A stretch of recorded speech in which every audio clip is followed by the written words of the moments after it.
tomorrow. It's a doobie. JDR News Live. Human brain is made for thinking, not pubic experiment. It's hardly a tinker toy or experimenting. Stop fuming with drugs.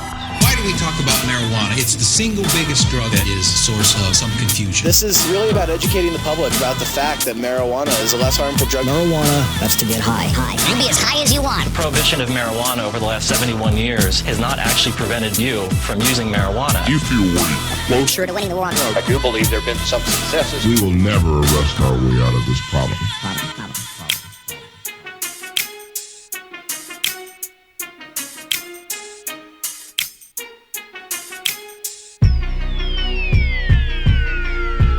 Welcome to JDR News Live Daily. You're hanging out with us on youtube.com/JohnDoeRadio/live if you're hanging out with us live. If not, you can get our show from johndoerad.io, johndoerad.io. Any of the shows that we've done, you can download from there. Wanted to make sure, at least for today, that you guys had something quick to listen to here on JDR. Say you're traveling to grandma's, you got a short trip, or maybe you're on the flight and you just wanted something brand new from us. You can listen to previous shows if you've got a long flight or something like that. But I just mainly, it came down to this. Hey, should we do a show today? Not necessarily a lot of news. I know I can always put together some bullshiz and sit down and chat with you for any extended amount of time. But bottom line, when it came down to it, is I told myself, I was like, you know what? If somebody, even one person's traveling today or tomorrow or even Friday or whatever day it is, and they want something new to listen to, who am I to stop them from having something to listen to? So here we are. Thanks for hanging out with us, JDR News Live. Big thanks to our sponsors that make the John Doe Radio Show possible. Couldn't do it without them. Weedbiz.net. Our good friends over at weedbiz.net that take care of our server, and they have these awesome grow pods on their website they always want me to tell you about. Fantastic grow pods that aren't put together all jank, that aren't put together with duct tape and Gorilla Glue. No, not that Gorilla Glue. I thought we retired that joke. Did we? Oh, well. It's a special day. Fark it. If you're looking for a professional grow pod, something that you can implement into your business, make sure you holler at them. Weedbiz.net. Weedbiz.net. Also fantastic news over on that site. Holler at our good friends at Your Graphics on Facebook. URGRAFIX. Your Graphics. And they can help take care of a web page for you. If you need to have a WordPress page built, you need to have some advertising, pictures, digital media put together. I think that's what they call it these days. They'll take care of you over there. URGRAFIX. Holler at them. Tell them JDR sent you. And also, last but not least, sorry there, I was checking something over to the right. Last but not least, our good friends, the John Doe Radio Show, JDR News Live, brought to you by USACannabisConsulting.com. USACannabisConsulting.com. If you need someone to help guide you through this industry, USACannabisConsulting.com is the people to help you. Holler at them. You're now listening to HOLIDAZE.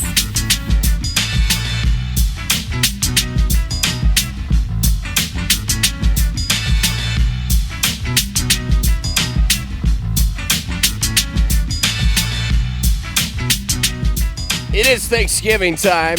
Happy Thanksgiving to you. Happy Thanksgiving to the loved ones around you. Hopefully that you're having a fantastic holiday.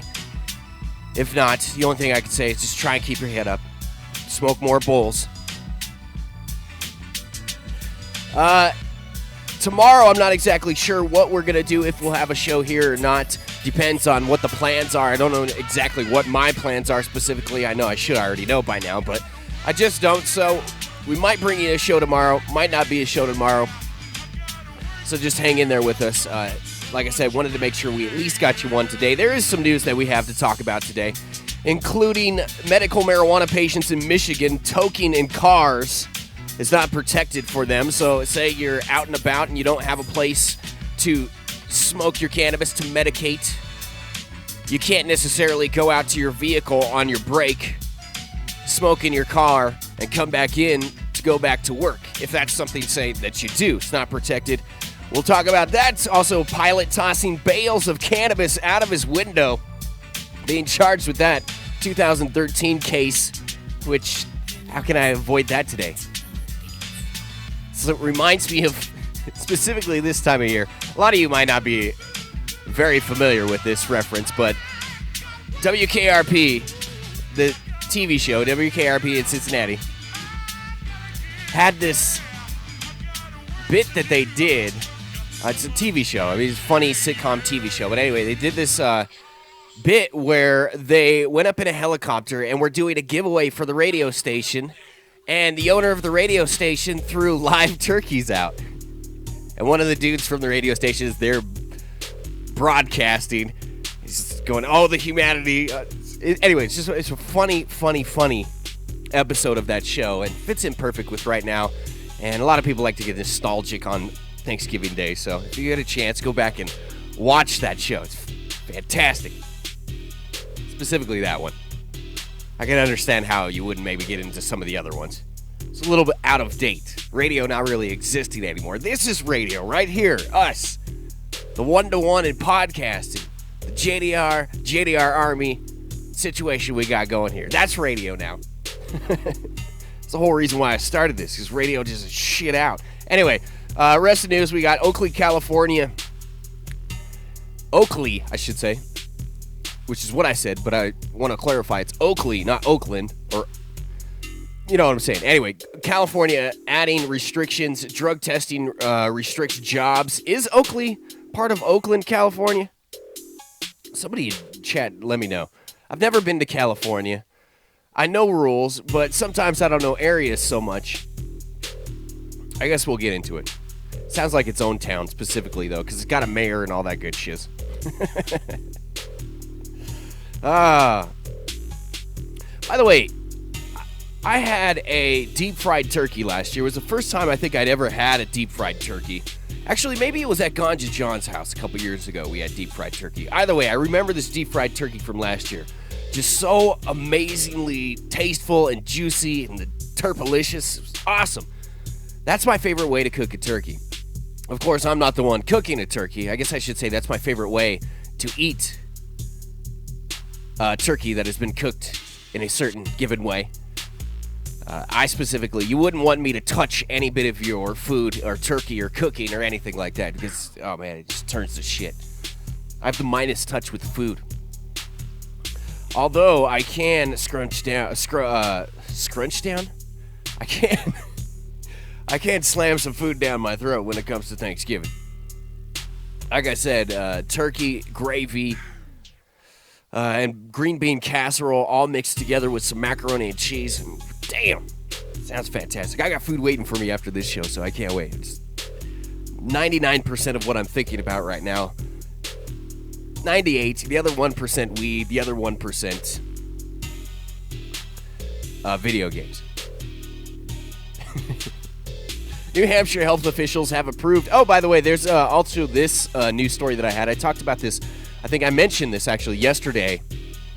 This cancer patient getting medical marijuana card after a court order in New Hampshire. New Hampshire health officials have approved a lung cancer patient's application for identification card that will allow her to buy marijuana in Maine. So it was right. I wanted to get back to this story because I hate giving out information that... I want to confirm the information that we give you guys. You know, yesterday I didn't have the story pulled up. Something about patients traveling. Something came up with this. But we had mentioned that it was New Hampshire person being able to go to Maine and take care of business. Anyway, like I said, here's the confirmation story with it. God, brain is not firing today whatsoever at all. Maybe we'll just stick to the script. A spokesman for the Department of Health and Human Services said Linda Horan would be issued a card Wednesday, a day after the court granted her emergency request and ordered that state review her application. The state had argued that issuing the 64-year-old Alstead woman a card before dispensaries open next year would undermine its need to control marijuana distribution. But Horan, who was diagnosed with late-stage cancer in July, argued she might be dead by then. New Hampshire lawmakers approved that use of marijuana by people suffering from certain conditions. Program manager for the Maine medical marijuana program told New Hampshire court officials that a provision was intended to serve patients in Maine for a vacation or a school term, not those looking to buy marijuana and drive home immediately. Horan had said that she plans to visit friends in southern Maine and stay with them for an extended period, which is one of the big points in the story that you would... Here's the thing. When you hear about this story, you would say, okay, yeah, they have... God dang it, I can't think of the word or whatever it is. Basically, if you have a medical marijuana card here in Colorado, you can go to a reciprocation. I knew if I just started to talk about the damn thing, it would come to my mind. Reciprocity. If a state has that, I think Oregon has it. It's Oregon or Washington. Either way, if you're in Colorado and you go to Nevada, you can go to Nevada dispensaries because Nevada will take anybody's card. You could be a medical patient in any state that has it legal and go to some of these places that have reciprocity. I think Montana is also the same way. But you would think that, and if you were knowledgeable about reciprocity and how it works, you would say, okay, that'd be absolutely no problem for them to go to this state, pick up their weed, and do what they want with it. But if a state is knowledgeable about a certain situation, or if you're trying to do things the right way, technically you're not allowed to cross that state line with that marijuana legally, quote unquote.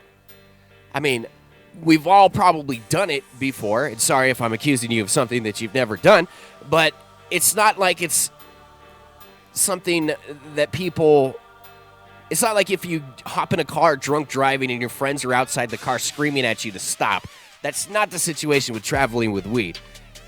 If you're traveling with weed, there's a good chance everybody with you is probably traveling with weed too. At least if you're Coloradan. Part of the heavy tokers that actually do that. I don't know who doesn't do that. Maybe it's just the group of people I'm with. But either way, if you want to do it right, there's really not a possible way for you to sit down and be able to do it. It's unclear whether others in Horan's situation will have the same opportunity. Jake Leone, a spokesman for the Department of Health and Human Services, said the agency is still reviewing the rules with its lawyers and Attorney General's office to determine how it will handle pending and future applications. As of Monday, the department had received 30 applications since pre-registration opened November 2nd. I remember that's in New Hampshire. Now, the only way that this lady's getting it done is by telling people that she's staying with friends in Maine for an extended period of time. So technically, I mean, it's not really... Still, I don't know. The chances of her bringing the weed back, I don't know. I'm not going to put any actions in her feet as opposed to words in her mouth. Random.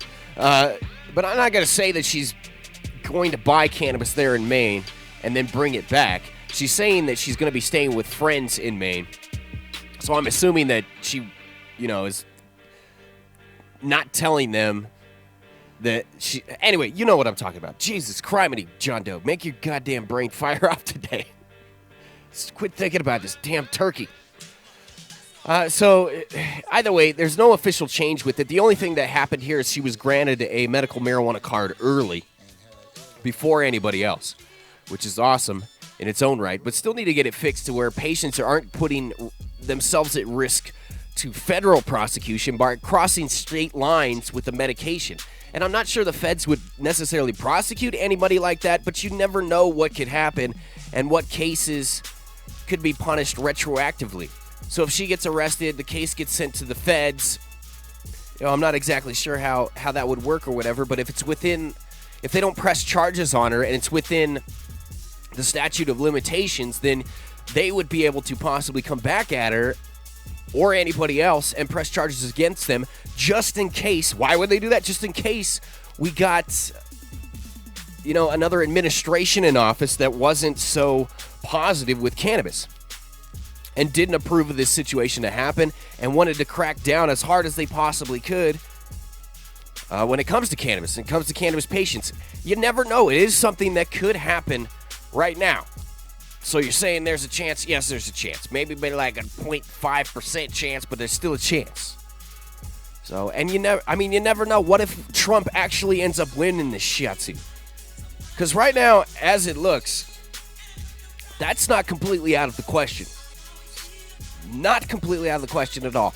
Every single one of us thought that it was a joke when he first started running, and the joke would only last for maybe a month, but as 2 months started to go on and 3 months, as he moved to the top and is leading in Republican debates and pulling more and more people, specifically sometimes racist people. Tons of news articles out about the resurrection of racism. Is it because of Trump? We all thought this Bama Jam was joking, but he might end up in office. And if he does end up in office, who's to say that he's not going to be a Chris Christie type situation where he's openly said that he's going to crush down on state cannabis laws? Trump used to be for reform of drug laws, but now absolutely against it. So him and Christie on the same position of saying, if we had anything to do with fixing this situation or pushing back against it, we're going to crack down as much as we can. I mean, the motherfucker wants to build a wall.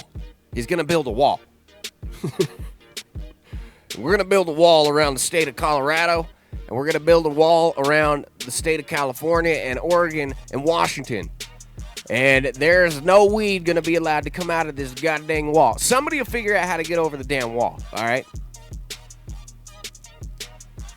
You don't sell drugs, drugs sell themselves, goddammit. Them drugs will sprout legs and hop up over that wall. No, sir, I don't know how it got over the wall. Anyway, back to this. New Hampshire lawmakers approved the use of marijuana by people suffering for a limited amount of diseases. We already read that. Where am I at on this story? We're done with that story. There's another report down here, but it just has previous updates and stuff like that. Medical marijuana patients can't smoke in their car in Michigan. Smoking a joint inside a car while parked in a private lot is not protected under can't say Michigan and medical marijuana all at the same time. 3 words. Do not come out at once. Under Michigan's Medical Marijuana Act, the State Court of Appeals has determined the case involves a man who was smoking medical marijuana inside his car in the parking lot of a Soaring Eagle casino in August of 2013. In a 2-1 ruling, the appeals court said even if Robert Michael Carlton was in a locked car, the fact he was in a parking lot accessible by public constitutes a public place and is therefore illegal under Michigan's 2008 Medical Marijuana Act. Bastards, damn old sticklers for the stupid rules. Carlton was charged with possession of marijuana after police determined he had been smoking a joint outside the casino. They were notified about 11:30 p.m. by a casino security worker who narked on the Mamma Jamma, after monitoring a closed-circuit camera trained on the parking lot. What a bitch that guy is. Isabel County Prosecutor's Office charged Carlton with possession of marijuana, a misdemeanor because he was smoking in a public place. His attorney moved to have the charge dismissed because Carlton was a registered medical marijuana patient and was smoking in his own car. Because the car was not a place open to the public, because the car was not in a place open to the public, Carlton was immune from prosecution, his lawyer argued. The prosecution disagreed, saying the act of smoking marijuana inside a car was irrelevant. The car was in the casino's parking lot, which is open to the public. Well, that article headline is misleading then, because what if your car is in a private area or a private situation? Still to be tested. It just reaffirms the action that you can't smoke in a public place. That's all this is. The electors chose to exclude patients who smoke medical marijuana in any public place from the protections of the act, said Justices Michael J. Kelly and Christopher Murray in a 7-page opinion. It took them 7 pages. Kind of like us taking 15, 20 minutes to go through a news article. It took them 7 pages. To explain how you couldn't smoke in a public place. When we explained it to you here in a couple sentences that smoking in the car was actually irrelevant and that since this public place was open to public vehicles and public people coming into the area, god dang, man. In a 2-page dissent, dude who disagreed, Justice Douglas Shapiro, said his colleagues were too quick to ignore the common sense privacy component of a personal vehicle. Michigan's medical... So that means there's a chance? Yes, that means there's a chance, Bobby. Are you sure that means I got a chance? Yes, you got a chance, Bobby. Who's Bobby? Michigan's medical marijuana statute leaves open the possibility that in some circumstances a private vehicle can constitute a private place even though it's located in an area where the public has access. What other issue comes up when you're talking about this situation too, though, is if you can get a DUI like that. Because technically in most areas, is all you need for a DUI is to be in some fashion able to control the vehicle, even if you're in the back seat. Somehow you can be Stretch Armstrong and release the parking brake or put that mamma jamma into drive or kick it out of gear, and if it starts rolling, you just DUI'd. Boom. That's cop logic for you right there. But it's true. If you're in any part of the car, have any situation where the cop can explain that you could have been in control of this vehicle, you're fucked. Unless you got a good lawyer. Then maybe you're not fucked. But that's just the rules. It's my job to repeat them to you. What you do with them is your choice. Carlton was in a closed and private vehicle. He was not on public property. There were no other people in the immediate area, and the casino's private security officers were the ones who saw him smoking marijuana, Shapiro wrote. So basically, this dissent... One of the judges had said that he was not on public property and there was no other people in the immediate area. So one judge saying, you guys are crazy. I think you guys are high. This dude was not in the public area. And the other two saying, yes, he was. Under the circumstances, I see no reason why we are better suited to deciding the issue than a jury, he wrote. If the matter goes to trial, the judge should instruct the jury to determine whether he was in a public or private place. Because really, that's all that fucking matters in any of this. Period. End of story. Now, if someone's smoking in, like, damn, what is a private place? Where can you be in your car that's a private place? I guess you could be in a gated community in your car. I mean, is that technically? Because then they could say the public is your neighbors. I guess it just depends on where you're at. That's the whole thing here in Colorado and in Denver. With why there's not some smoking businesses allowed, smoking bars, social clubs. God dang, that's what we're going to call them from now on. Hopefully I can remember that. Social clubs, because that's what they're called, are not available here in Colorado, specifically because public smoking, well, number one, because you can't really smoke indoors because it's part of the clean, spit it out, the Clean Indoor Act, where you can't smoke anything indoors unless you have a casino. They're exempt, I think. And a cigar bar type license. You know, when you go into like some cigar shops, they got a back room where you can just go smoke your mamma jamma. But here in Colorado, say like you go to the Fillmore or you go to one of these venues, whatever, wherever it is. If you're outside of Colorado, you have no clue what the fuck I'm talking about. It's just a venue. You're in Colorado. You go to it. Technically, that has been argued to not be a public place in many instances. Now, I must also clarify, too, that this has been the usual rule. This has been the normal rule that people have followed for years and years and years.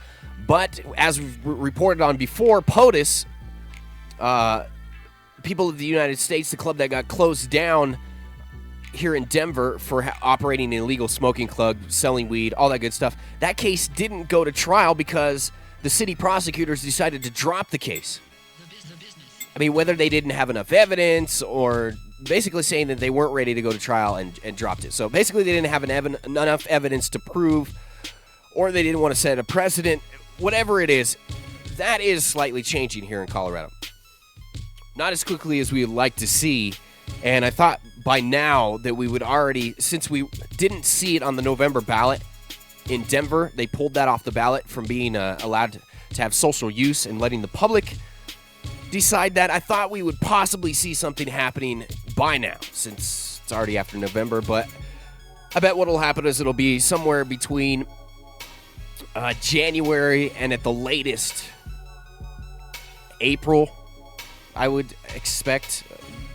If it's after July of next year, I think we can all safely say that we farked up with not getting too worked up about having Mason Tvert take it off the ballot and the people that got a bunch of the signatures here in Denver to allow social use. I think it was safe to say we could be a little bit upset with them by then, but like I said before, I trust Mason explicitly with everything cannabis, and you should too. It's the reason why we have legal cannabis here in Colorado. Either way, I digress. Social use is going to be something we talk about here quite a bit. Oh, by the way, Alaska did okay social use inside clubs and all that good stuff. So all it really has to do right now is get signed into law, and it'll be good. So unless there's last-minute changes to the rule, the governor sparks up an interest and says, "Fark that, we're not going to let that happen," Alaska's going to be the first place to have this situation written into their laws and allowed to be used. So you should be able to go in, buy your cannabis in Alaska, which this makes me want to visit Alaska 10 times more now. Always wanted to go to Alaska and do some fishing.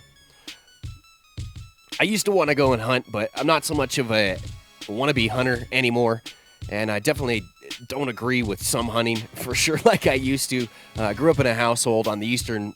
Well, I grew up in Denver, but my dad had a place out in the Eastern Plains, a lot of hunting going on out there, so, I got to see my dad maybe once or twice a year, so the stuff that he was involved in was super cool to me. So hunting was one of those, and guns was one of those, which I'm glad I got to learn about guns, that good stuff, but not necessarily so big on hunting anymore. But Alaska, you should be able to come into a dispensary, buy your edibles, buy your smoke, whatever it is, and then be able to walk out front or wherever it is to the side and right there at the counter. I don't know how they've still got to make a few regulations for it, but it's going to be allowed is the bottom line. And that's just cool. And it's something that we got to experience here in Colorado in the Wild Wild West days. When dispensaries first came into play, I'll tell you right now, it was one of the coolest things ever. Way cooler than going to a bar and hanging out and drinking a bunch of beer and being in sort of a darker place or whatever. A lot of these places, because they were sort of more of a dispensary and sales going on, cannabis, you didn't want to have some shady shit going on. A lot of the places were a lot brighter. I remember many times, what's the place on Broadway? Pizza place, dude. Damn it. What's that guy's name? Ganja. Yeah, the Ganja Gourmet. Ganja Gourmet is what it is. That place was awesome to go and sit down and hang out with. It was right next to the place where I lived. You could just go down. Friends would show up there. And actually, what was it? G4 TV or something like that asked December, who's former co-host of the show, to come and kind of show her around a few dispensaries. So we went one time after they were done doing all that good stuff and filming some things at Ganja Gourmet. We went and sat down and chilled there. A bunch of people came and hung out. You're chilling with the TV stations, chilling with reporters, that want to ask you questions. With access to patients and the access to users is better that way. Access to products, a lot better that way. Feedback that the media can get, a lot better that way. Anyway, it was just so cool. I can remember sitting down and thinking so many times that this is the best fucking thing ever. And the only thing that I could think of that was better than this was the first time I walked into the High Times Cannabis Cup medicating warehouse that they had here in Denver. It's basically inside of a warehouse. But I walk into it, and the first thought is like, I have entered a completely different country, a completely different dimension. This is fucking amazing. This is beautiful. So it's kind of the same thing if you get to go hang out with a bunch of your friends in a not so dimly lit place. I mean, everything can be different. I'm sure once they open smoking clubs here and social use is fully accepted and there's rules around it, a lot of them are maybe going to look like quote-unquote bars.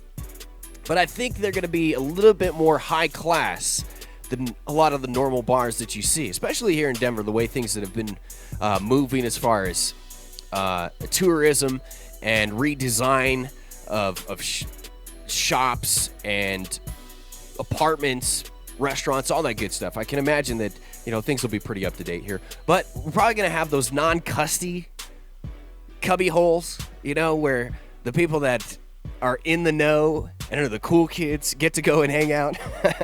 I'm sure those situations will still happen. And maybe even so, a situation like Hood Lab, which was basically a social use club, but open to almost everybody. They, as far as I know, Hood Lab never ran into any issue. For people that are familiar with me and Hood Lab and Adam Dunn and everybody else that's been there and hung out, hopefully you went to Hood Lab at some point in time.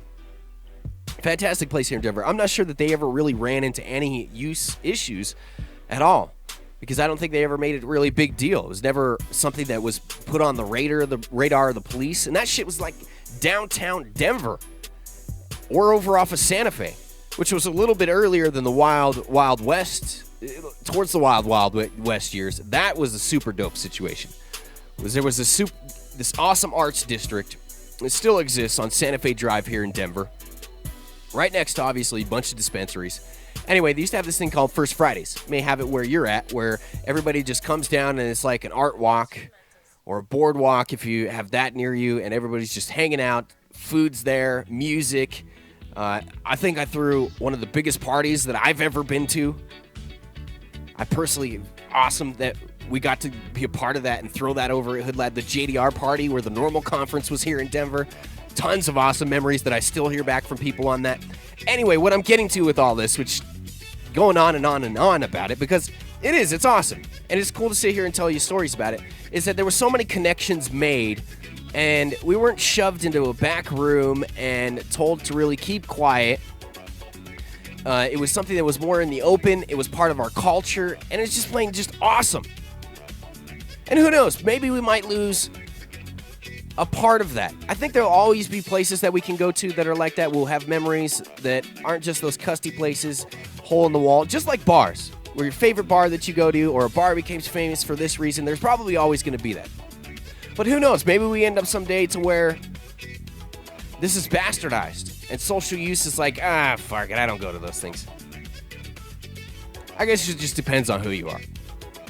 Some people choose not to go to a bar. Some people choose not to even go public, period. Anxiety may be an issue. Or they just don't like going to those places. Just another option. It would definitely be cool. I would like to open a situation like that. That would be sweet, to own a social use club, own something to where people are allowed to come in, hang out, and it's not involved with alcohol. I mean, just think, I've never heard of too many problems in any of these places, besides maybe, you got thieves always. You're always trying to swipe shit that ain't theirs. So bongs, rigs, stuff like that. But you wouldn't have to deal with people drinking alcohol, drunks, all that other crazy shit. You could have some awesome games, just like you got bar games, Nintendos, lounges. Since there's not necessarily a bunch of beer and alcohol around like that, you could have nicer shit. See, this is why we can have nice shit. City leaders in Oakley have decided to take a second crack at regulating marijuana cultivation in town 4 months after a measure that would have heavily restricted the practice failed to pass earlier this month. Oh, yeah, this is that. I'm familiar with this. Acting like I don't know shit. This is that place where they were like, fuck it, we're going to allow big, huge cannabis grows to happen. But then they couldn't get it done. Even, I think when legalization went through, that this place, if I might be wrong on this, but I think this place had also said when legalization goes through, that they want to be the first places to be able to accept massive grows at that time, too.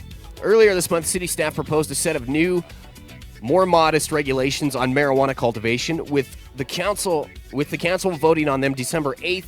Unlike the marijuana ordinance that the council twice deadlocked on before, tabling back in July, this new set of regulations would only target outdoor cultivation, not indoor marijuana grows. Excuse me.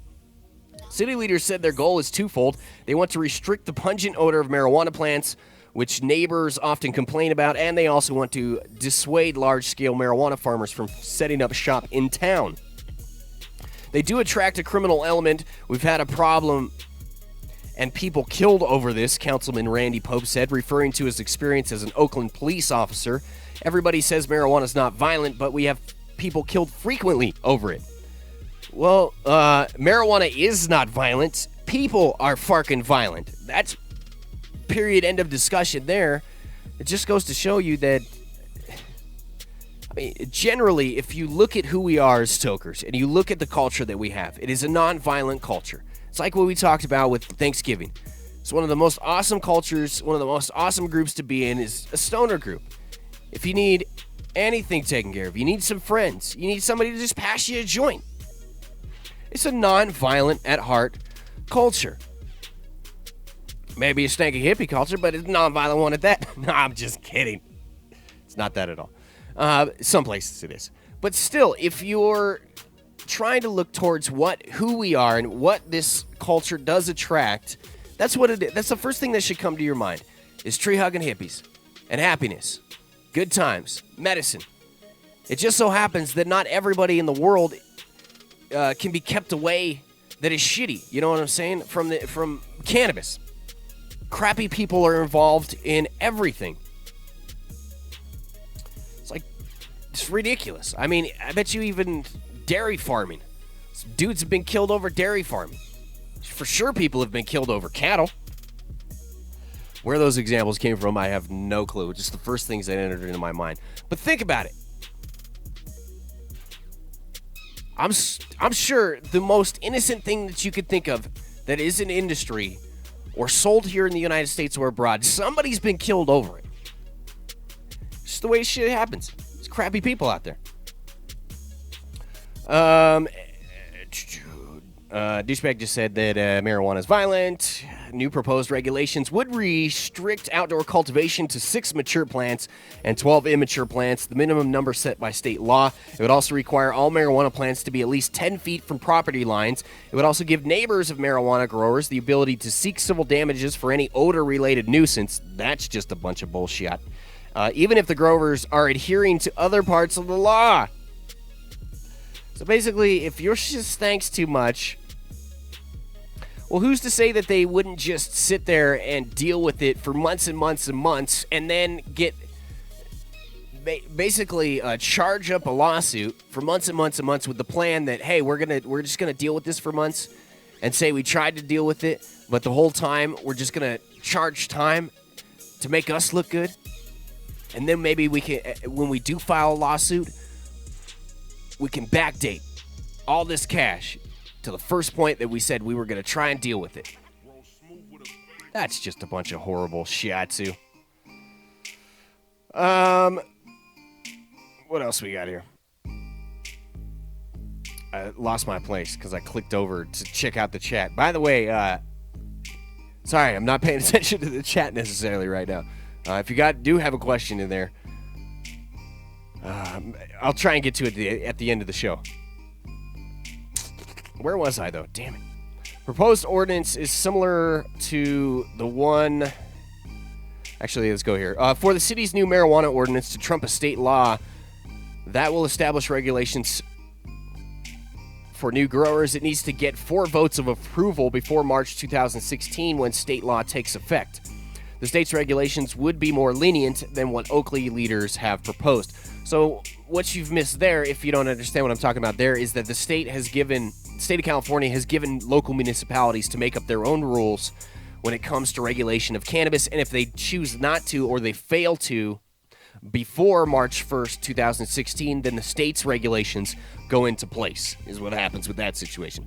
The proposed ordinance is similar to the one that Antioch City Council passed Tuesday, and Oakley Mayor Doug Hardcastle said he will speak with Brentwood city leaders about passing a similar ordinance there as well to establish a uniform code in all 3 cities. In July, a measure that would have restricted all marijuana cultivation in town to small-scale indoor grows twice deadlocked before council, failing to garner the necessary 4 yes votes. Before the council voted, a number of local residents voiced forceful opposition to the measure, and a couple of marijuana farmers who spoke threatened legal action over any law that would affect their plants in the ground. Actually, this is not the place that I'm thinking of. That was years ago. That I was thinking of when I was talking about at the beginning and explaining that I knew what I was talking about. See, I'm a man. I can admit my mistakes. City leaders. I think if I was doing that, I'd be pausing every 2 seconds. and admitting my mistakes, which I do. God, we're off today, big time. City leaders apparently took the threat seriously. In a city staff report prepared by Oakley Special Counsel William Galston, it is noted that cannabis is an annual plant with a life cycle of up to 4 to 10 months. City staff cited as a source for this factoid an online blah, blah, blah, blah, blah.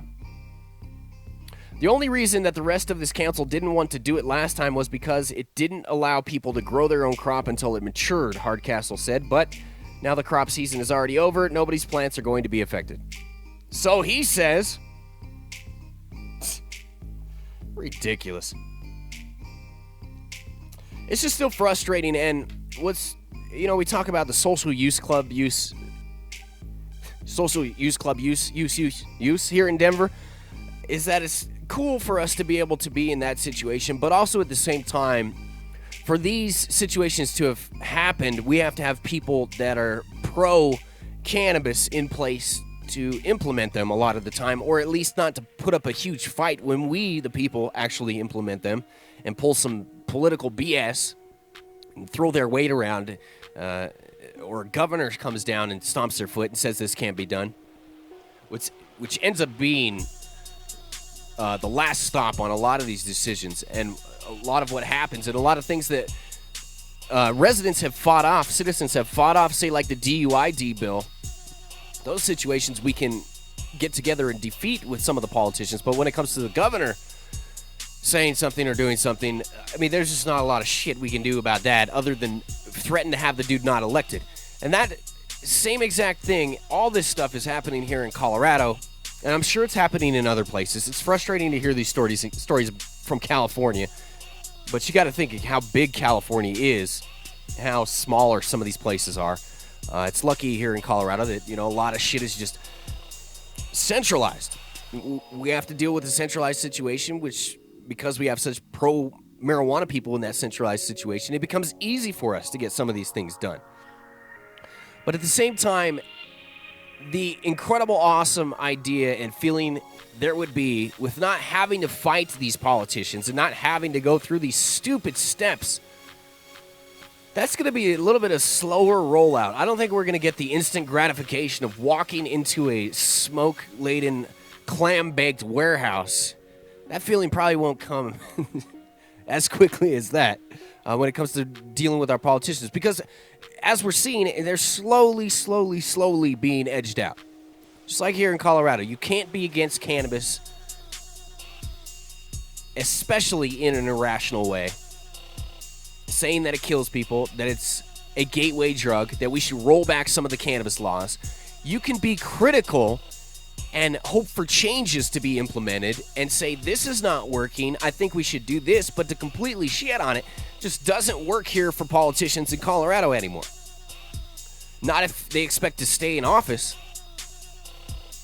which is interesting. And it would just the awesome thought and the awesome feeling it would be to have that happen all over the United States. I would like you to feel that. If you're from another country, I would like you to feel that. All right, let's get to this pilot story. This makes me wish I was a pilot. A pilot accused of ejecting dozens of pounds will not, after he gets busted though, while he's doing it. It's be kind of fun. The after part, not so much. Pilot is accused of ejecting dozens of pounds of marijuana from a plane in 2013 after taking off from a Charlotte area airport, according to a complaint filed in federal court this week. Saad Subhi Basha is accused of flying multiple times between Cali and North Carolina, knowing in advance that he was transporting marijuana. He's accused of being part of a conspiracy to distribute the drug and proceeds from drug trafficking in Mecklenburg and Union counties, according to the federal complaint filed by a special agent with the Department of Homeland Security investigations. Basha faces charges of drug why can I not say drug trafficking? It's like trafficking. I just name it the JDR-ism. Drug trafficking and money laundering, according to a complaint. A third charge, structuring, stems from allegations that Basha made multiple cash withdrawals of less than $10,000 from his personal and business accounts to avoid law enforcement detection. I would too. Federal complaint focuses on alleged activities between February and March 2013. Complaint states that on March 17th, this should be the good part, government officials encountered Basha at an airport in the Charlotte region. He then took off in a plane. That would be sweet if I could, talk like beatboxers do and do sound effects at the same time. Damn, that's a wasted talent. Where an FAA official observed him ejecting drugs from the aircraft. The complaint states, document doesn't identify airport where Basha was seen. Days earlier, Basha reportedly received 4 deposits of $9,900 in his personal and checking accounts, which the federal authorities described as an advance payment for his services of transporting marijuana. Federal complaint said several witnesses have talked with law enforcement officials about Basha's alleged involvement with drug trafficking, and all investigators said the amount of marijuana known to Basha was between 100 and 400 kilos. That translates roughly, and we're going with their math here, translates roughly between 220 and 880 pounds. That's a pretty big variance right there. I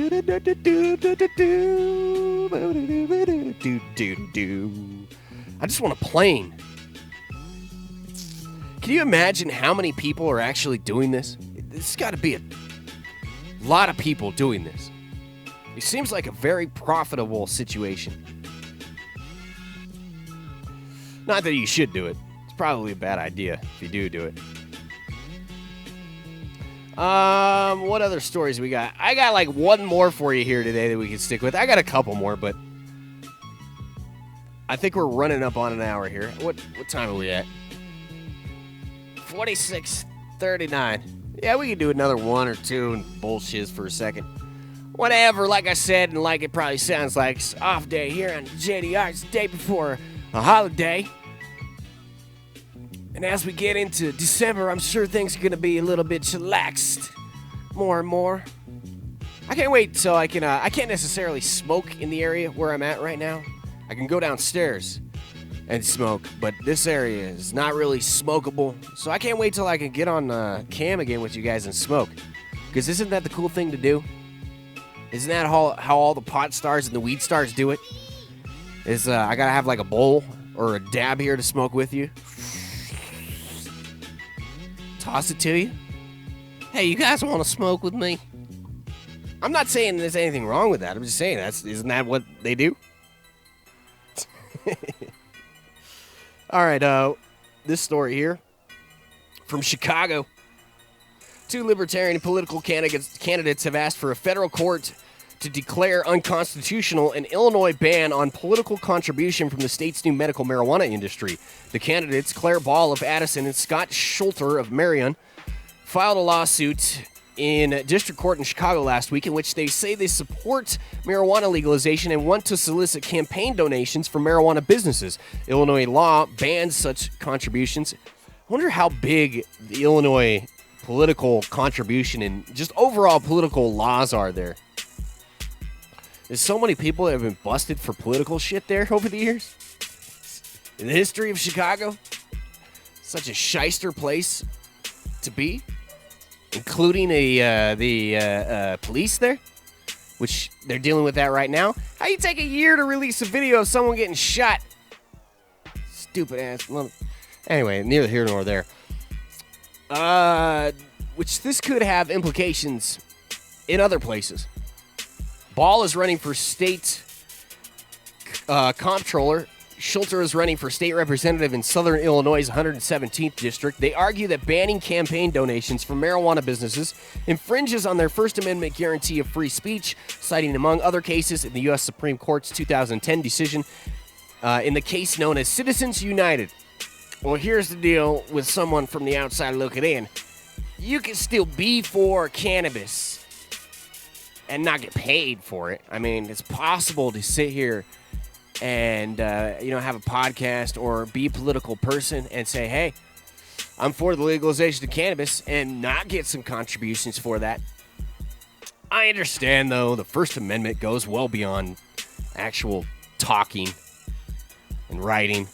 Speak with my money, bitches. It's going to be awesome. one day be able to just donate pounds and pounds and pounds to like those 1,000-plate dinners that these political representatives have. Like, say you're having a governor dinner or congressional dinner or some shiz like that, and they come to Colorado and it's legal, and finally everybody federally is comfortable and sit down, and there's like wine, some exquisite extract, bunch of terps right up in here, flowers. You get bongs that are like $10,000 bongs sitting around, gifts that are given away at like the Academy Awards, and they throw like a half a pound of sugar cookies in them mamma jamma. Or Gorilla Glue. Does sugar cookies even exist? I figure it would. It's like everybody else in the industry making up names off the top of my head here. Ball and Schuller are represented by attorneys with the Liberty Justice Center in Chicago and the Pillar of Law Institute in Washington. Illinois now has 15 medical marijuana cultivation centers authorized to grow the plant for legal sales. Oh, we missed a part here. The ban on political contributions was among concessions sponsors made. We're not done with the show yet. Give me one more bed here. Oh, man, I wish I could play that song for you guys, but YouTube get pissed. Shoot, I don't even know. Molly's barking. It's definitely time to get her on. All right, here's a strain review bed we used to use. I use that. Fark it. We're almost done with this. Congratulations if you're still with us. Like I said, I got some awesome, cool stuff that I'll hopefully be bringing to toss you guys' way to do some giveaways for you guys being awesome, loyal JDR listeners, especially the dudes in the chat and dudettes. Political contributions was banned among concession sponsors made to pass a bill in 2013 when it comes to medical marijuana. Illinois now has 15 medical marijuana sites. We already said that. In hindsight, several aspects of the Illinois Medical Cannabis Pilot Program Act went too far and included unnecessary restrictions on the industry, such as requiring patient fingerprinting, severely limiting the qualifying medical conditions, and prohibiting political participation, said Bob Morgan, an attorney at Much Shellist in Chicago. The new lawsuit will clarify whether the prohibition was ever constitutional in the first place. So, Medical Cannabis Alliance of Illinois is an industry group, hasn't had a chance to consider the lawsuit when asked for comment. Chicago! Alright, this dog's driving me nuts. She's like probably saying, dude, there is turkey waiting to be eaten and stuffing waiting to be eaten. God dang it. And I know that you always give me some of your food, so get your ass down here and hook it up with some of that mamma jamma food. God dang it. That's exactly what she's saying. I know it. Either that or she's just pissed that she's not up here hanging out with us to do the show. But sometimes she just gets a little bit annoying. It's annoying enough just to have me here on JDR. But to have her annoying me and then annoying you, it's just too long of a line of annoyances. You only need one in that whole mix. Me. It's me and you. She used to just chill, lay down on the bed. But then Ohio happened, and ever since then, Ohio, she hasn't been the same. Ohio's not legalization. That's what happened to her, man. She got super, super upset, was distraught for days. That's why she was just chilling here. She just come in and lay down, bury her head under the covers. It was so sad for the Ohioans. Shame. She got over it, though. She got over it by chewing up a pair of really nice winter gloves. That's how she got over it, for real. Anyway, have yourself some fantastic Thanksgiving. If we don't talk to you tomorrow, we'll be back here on JDR. You know us. Holler at our sponsors here on the John Doe Radio Show. I almost spaced out there for a second. Holler at us at weedbiz.com. You're not done with the show yet. You still got to say goodbye and click end. Weedbiz.net, our good friends over there. Holler at them. Awesome, awesome people. Also, our good friends over at Your Graphics. Go on Facebook, type in UR space GRAFIX. And there's an awesome page there with our awesome friends that could create an awesome website for you or do some awesome imaging for your advertising needs. Holler at them, URGRAFIX.com, and they'll take care of you. And last but not least, JDR News, brought to you by USACannabisconsulting.com. If you need someone to help you navigate through this regulatory system, you need a product to be branded, or you need something built out construction-wise, all-inclusive, one-stop shop for your needs for a consultant, not just here in Colorado, other places throughout the United States. Holler at them. Tell them the John Doe Radio Show sent you. That's going to do it for today. I am Tim. Until we meet again tomorrow or Friday, not exactly sure what we'll be doing yet. Either way, like I said, have yourself a fantastic Turkey Day. See ya.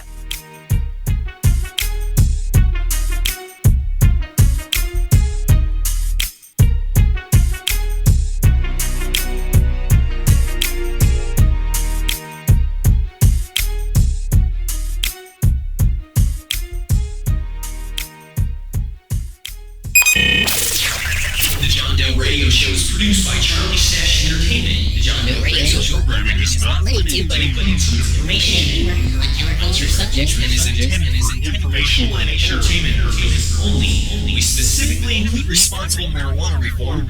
Rights. Listening to anyone but your mother is just like stupid. We accept no responsibility for your actions or misrepresentations, and we do not fully endorse the use of illegal drugs. You are ultimately responsible for yourself. Live.